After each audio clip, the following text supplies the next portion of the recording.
Hi, what's up folks? What we have here is the 1:8 replica of the McLaren MP4-23 driven by Lewis Hamilton, and this car that made him won the 2008 F1 Championship. This is the model by Kyosho, released under Build Your Own McLaren series, and they also have the MP4-4, the Senna McLaren, also under the same series, same scale, also by Kyosho. The build consists of 85 issues. Each issue, apart from the parts and components, we also get the magazine. So one issue, one magazine, 85 issues, 85 magazine. In the magazine also, it contains various useful information such as F1 technologies, history, racing circuits, memorable races, and on the last few pages, the instruction for the build itself. I do still have all of the magazine, but I cannot show you guys at the moment because they are all at my other house. So the first issue was issued on December 2011, and the last issue released somewhere around mid 2013. Overall, this model carries a great detail of the real car. Everything is built to scale. It's just that some of the functions are working, movable, removable, and some of them do not. Well, I can't believe that this shape is already 10 years. We can see, if we compare this shape to those on the modern, on the outgoing F1 cars, we can see some major differences, such as the front wing now on the on this car is not as wide and as low as the today's F1 cars. Also, the rear wing on this car is wider because the 2018 and the modern, the recent F1 cars features a narrower rear wing.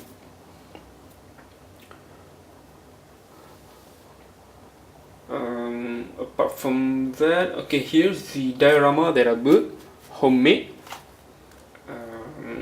It just looks like a corner on a racetrack together with curves. Okay, let me see. Let me bring you guys to see the curve.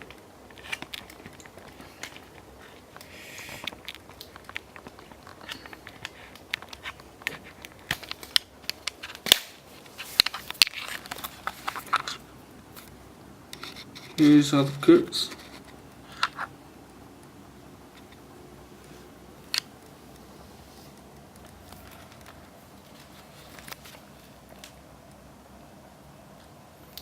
Alright, for close up,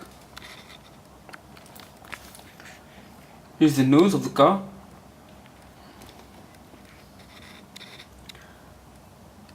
Right, the nose is actually removable, but I have screwed it here to avoid the nose from fall down. The emblem is here underneath this front wing here. Right, the decals of the sponsors: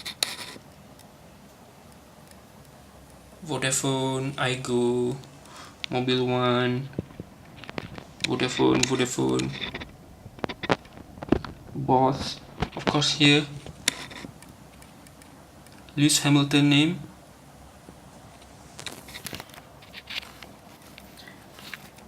antennas, right? The the nose here, if we take it out, it will release somewhere here is located somewhere here houses the linkages for the front steering, and also the reservoir tanks for the brake system and the power steering system. Right, is the suspension, the front suspension setup, double wishbone, the upper wishbone and the lower wishbone here, together with the push rod. This suspension barely move, but it does not have any spring or dampening or bounce, dampening or what, just moves very little like this.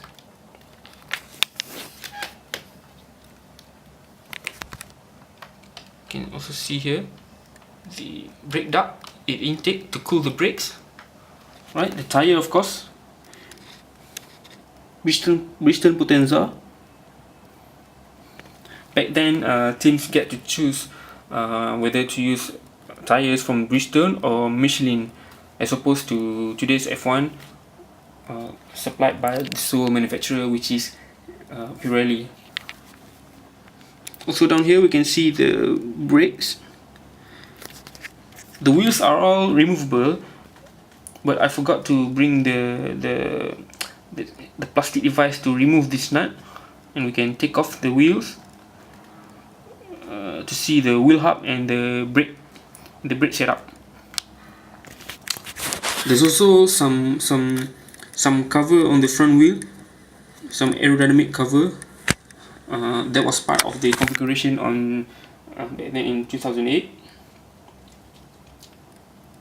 So the front wheels can be turned. It follows the steering. Wheel. Okay, here's the steering wheel. Right, pretty detailed.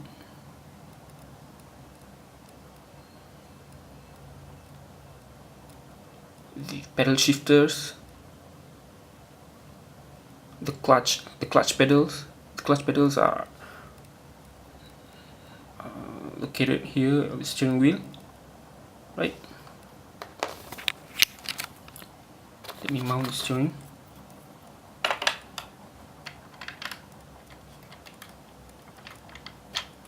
So if I rotate the front wheel, the steering will move.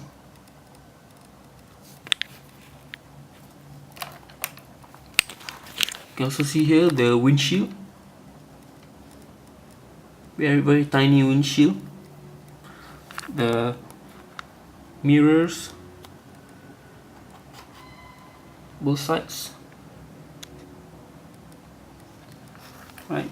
So the cow's some fairing, some aerodynamic surfaces to leak air into the intakes, into the cooling intakes, and also across the bodywork here. So here's the driver's seat. Right, let me remove it. Remove this. Okay, you can see the harnesses. 6.5 FIA approved harnesses. Intake, right? Okay, this is the refueling. This is the hole to insert the refueling hose. Got two sides of them. Of course, depending on the racetrack and their pit lane configuration. So let me just close this. Right. Another panels that are removable are these two here on either side. So this reveals the radiators, right? The cooling system. Okay, the radiators. Right, either side. Same setup.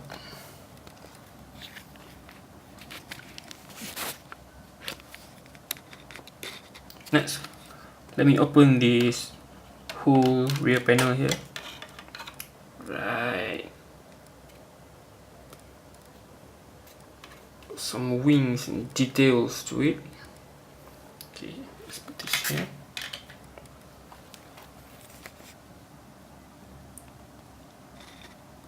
Okay, the engine is down here under this intake box. So this intake comes from this here, of course, then straight to the engine. So the engine is a 2.4 liter V8, right? Flanking these engines are these two exhaust outlets. Each one is straight 4-to-1 manifold setup,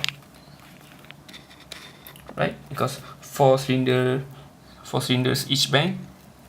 And if you notice, it looks like the exhaust tip are not equal. This one slightly to the aft, and this one slightly to the rear. Actually, the lengths are equal, but this is due to the arrangement of the cylinders on each bank. The 4-cylinder here on the right hand side are slightly forward, and the 4-cylinder here on the left hand side is slightly to the rear. So the length of the exhaust pipe are the same to maintain the optimum performance of the engine. So that's why it looks like they are unequal, right? So here are some electrical components on the engine and on the transmission here, right? Okay, let's take out this rear wing. Okay, it's got some glass here. So this glass houses the red lights you usually see when blinking when the visibility is poor or when the car is driven on the pit lane. And the suspension setup for the rear axle also the same, double wishbone, upper one and the lower one down there, right? And the push rod. These two are the push rod and the inboard suspension. See the details, right? The inboard suspension, the reservoir tank, and these two here are the linkages for the anti-roll system. So in some sophisticated way, and these two and this here is the damper for both for right hand side and the left hand side push rod, right? Pretty neat. I enjoyed my time building the rear suspension setup. The front one does not have any spring in them, but the rear one got some spring, although it's not working. It's just static spring, but it even got some cylinders in the spring and the dampers. Pretty neat, I like it. I love building it, right? So this triangle light here, panel here, is the transmission tunnel that directs the drive from the engine all the way here to the drive shafts here. These two brown thing here are the drive shaft that powers the rear wheels. Okay. Alright, that's about it. The close up, the detail walk around of my 1:8 scale McLaren MP4-23. If you have the same model kit, kindly share your insights in the comment section down below. Or if you would like to see more detailed specific area or components of the car, do let me know. I'll try to do a video out of it. Feel free to also leave any questions if you have any. And alright, that's about it. Until next time, cheers, thanks for watching.